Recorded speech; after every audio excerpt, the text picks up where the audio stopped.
kelompok 2 ingin mempresentasikan hasil tugas final kami yang berjudul tentang sifat wajib bagi Allah. Perkenalkan, nama saya Wilawati. Dan saya Saryanto. Dan saya Iin Rahma. Selamat menyaksikan. Sifat wajib yang harus diketahui oleh seorang muslim untuk lebih meningkatkan iman dan rasa cinta terhadap Allah Subhanahu wa taala. Berikut sifat wajib bagi Allah yang perlu dipahami setiap muslim. Sifat Allah yang pertama yaitu wujud, yang artinya ada. Dalil sifat wujud ini terdapat pada Quran surah As-Sajdah ayat 4. Contoh dari sifat wujud ini yaitu bisa kita lihat dari penciptaan langit dan bumi dan apa-apa saja yang ada pada antara langit dan bumi. Kedua yaitu qidam, yang artinya terdahulu. Dalil qidam terdapat pada Quran surah Al-Hadid ayat 3. Contoh dari sifat qidam ini yaitu Allah terdahulu. Makna terdahulu, Allah telah ada jauh sebelum adanya kata ada tersebut. Yang ketiga yaitu baqa, artinya kekal. Dalil yang menyebutkan baqa terdapat pada Quran surah Al-Qasas ayat 88. Contohnya yaitu Allah kekal dari segala sesuatu yang menyebabkan ketiadaan, berbeda dengan makhluk yang berakhir dengan kematian. Yang keempat, mukhalafatuhu lil hawadis, artinya berbeda dengan ciptaan. Dalil daripada mukhalafatuhu lil hawadis terdapat pada Quran surah Asy-Syura ayat 11. Contoh dari mukhalafatuhu lil hawadis yaitu Allah tidak sama dengan makhluk. Selanjutnya yaitu qiyamuhu binafsih, artinya berdiri sendiri. Dalil daripada qiyamuhu binafsih terdapat pada Quran surah Al-Ankabut ayat 6. Contohnya yaitu Allah tidak memerlukan siapapun, tidak seperti manusia yang membutuhkan manusia yang lain. Selanjutnya yaitu wahdaniyat, artinya esa. Dalil daripada wahdaniyat terdapat pada Quran surah Al-Anbiya ayat 22. Contohnya yaitu Allah adalah Tuhan yang esa, dan maksudnya adalah Allah hanya satu, meskipun banyak Tuhan-Tuhan yang disembah oleh orang yang selain Islam. Selanjutnya yaitu qudrat, artinya maha kuasa. Dalil qudrat terdapat pada Quran surah Al-Baqarah ayat 20. Contohnya yaitu Allah maha berkuasa atas segala sesuatu, baik yang di bumi maupun yang di langit. Selanjutnya 8, iradah, yang artinya berkehendak. Dalil dari sifat iradah terdapat pada Quran surah Hud ayat 107. Contoh dari sifat iradat yaitu takdir ataupun ketetapan-ketetapan yang telah Allah tetapkan kepada makhluk ciptaannya. Selanjutnya 9, ilmu, yang artinya mengetahui. Dalil dari sifat ilmu terdapat pada Quran surah Qaf ayat 16. Contoh dari sifat ilmu, mengetahui apa yang ada di dalam hati hambanya walaupun hamba tersebut tidak memberitahukan kepada seseorang ataupun kepada Allah. 10, hayat, artinya hidup. Dalil hayat terdapat pada Quran surah Al-Furqan ayat 58. Contohnya yaitu Allah adalah zat yang abadi dan berbeda dengan makhluk ciptaannya yang akan berakhir dengan kematian. Selanjutnya sama, artinya mendengar. Dalil sama terdapat pada Quran surah Al-Maidah ayat 76. Contohnya, Allah bisa mendengar walaupun kita tidak mendengar hal tersebut. 12. Basar, yang artinya melihat. Dalil basar terdapat pada Quran Surah Al-Hujurat ayat 18. Contohnya, Allah bisa melihat hal yang tidak bisa kita lihat sekalipun. Yang ke-13, kalam, artinya berkata-kata. Dalil kalam terdapat pada Quran Surah Al-Qaf ayat 143. Contohnya, Allah berkomunikasi dengan hambanya dengan Al-Quran, yaitu melalui firman-firman-Nya. Yang 14, qadirun, artinya maha berkuasa. Dalil dari sifat qadirun terdapat pada Quran Surah Al-Baqarah ayat 20. Artinya, kekuasaan untuk melakukan sesuatu yang ia inginkan terhadap hambanya. Selanjutnya, nomor 15, yaitu muridun.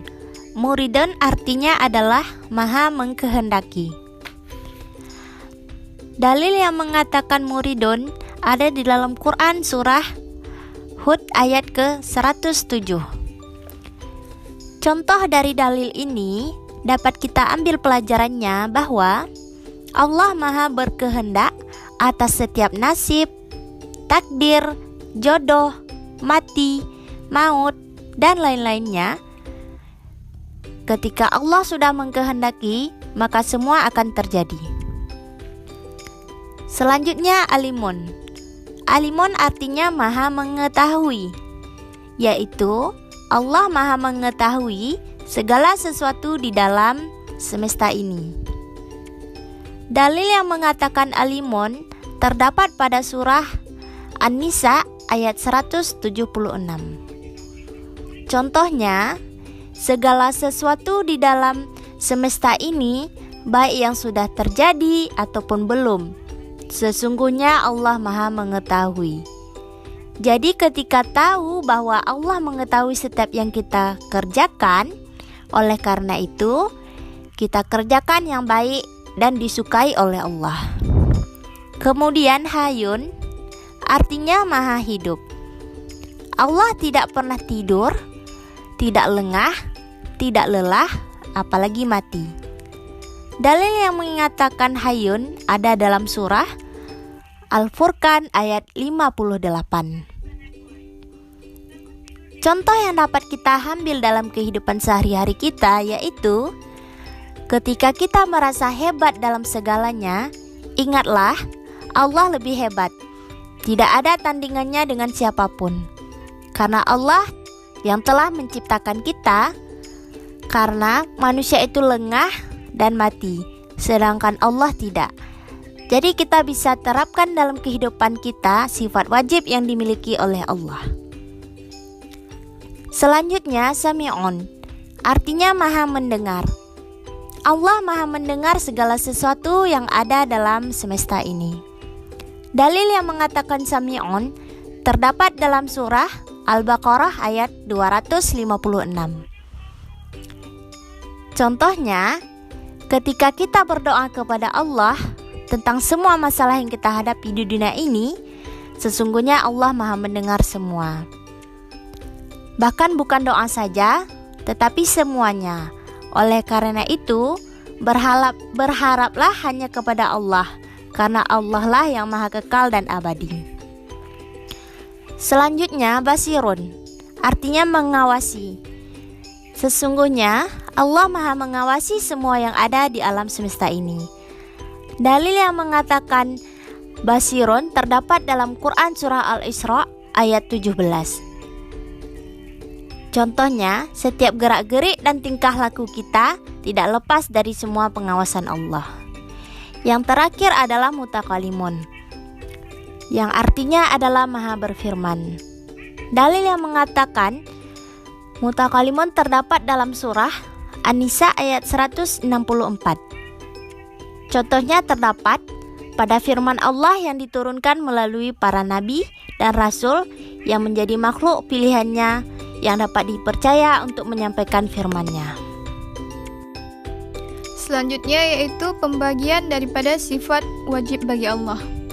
Yang pertama yaitu nafsiyah, yaitu sifat wajib bagi Allah yang adanya sifat tersebut tidak disebabkan oleh sesuatu apapun. Dan yang termasuk ke dalam nafsiyah ini yaitu sifat wujud. Yang kedua yaitu sifat salbiyah, yaitu sifat yang menafikan semua sifat yang tidak layak bagi Allah.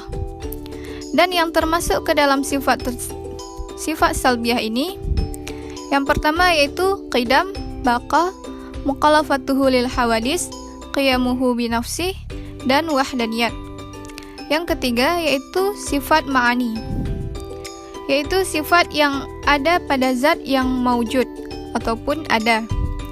Dan yang termasuk ke dalam sifat ma'ani ini, yang pertama yaitu qudrat, iradat, ilmu, hayat, sama, basar, dan kalam. Dan yang terakhir yaitu sifat ma'nawiyah, yaitu sifat yang tetap bagi zat Allah. Dan yang termasuk ke dalam sifat ma'nawiyah ini yaitu qadirun, muridun, alimun, hayyun, sami'un, dan basirun. Selanjutnya, ciri-ciri orang yang beriman terhadap sifat-sifat Allah. Yang pertama, percaya dan yakin akan adanya Allah serta menjauhkan diri dari paham-paham yang anti Tuhan atau meniadakan Tuhan. Yang kedua, mempercayai bahwa Allah Maha Pencipta alam dan segala isinya adalah Maha Azali, yaitu sudah ada sebelum adanya sesuatu apapun selain diri sendiri. Yang ketiga, meyakini bahwa segala sesuatu yang bernama makhluk pasti binasa, rusak, mati dan musnah kecuali zat Allah yang kekal, tidak mengalami perubahan. Yang keempat, percaya bahwa Allah Subhanahu wa Ta'ala sebagai Maha Pencipta pasti berbeda dengan semua makhluk yang diciptakannya. Yang kelima, senantiasa hidup bergantung pada kekuasaan dan kehendak Allah Subhanahu wa Ta'ala. Yang keenam, tidak berbuat kemusyrikan atau menyekutukan Allah dengan Tuhan yang lain. Hanya inilah yang dapat kami tampilkan. Semoga bermanfaat bagi para penonton. Jika ingin ada yang ditanyakan, silakan ketik di kolom komentar di bawah ini. Assalamualaikum warahmatullahi wabarakatuh.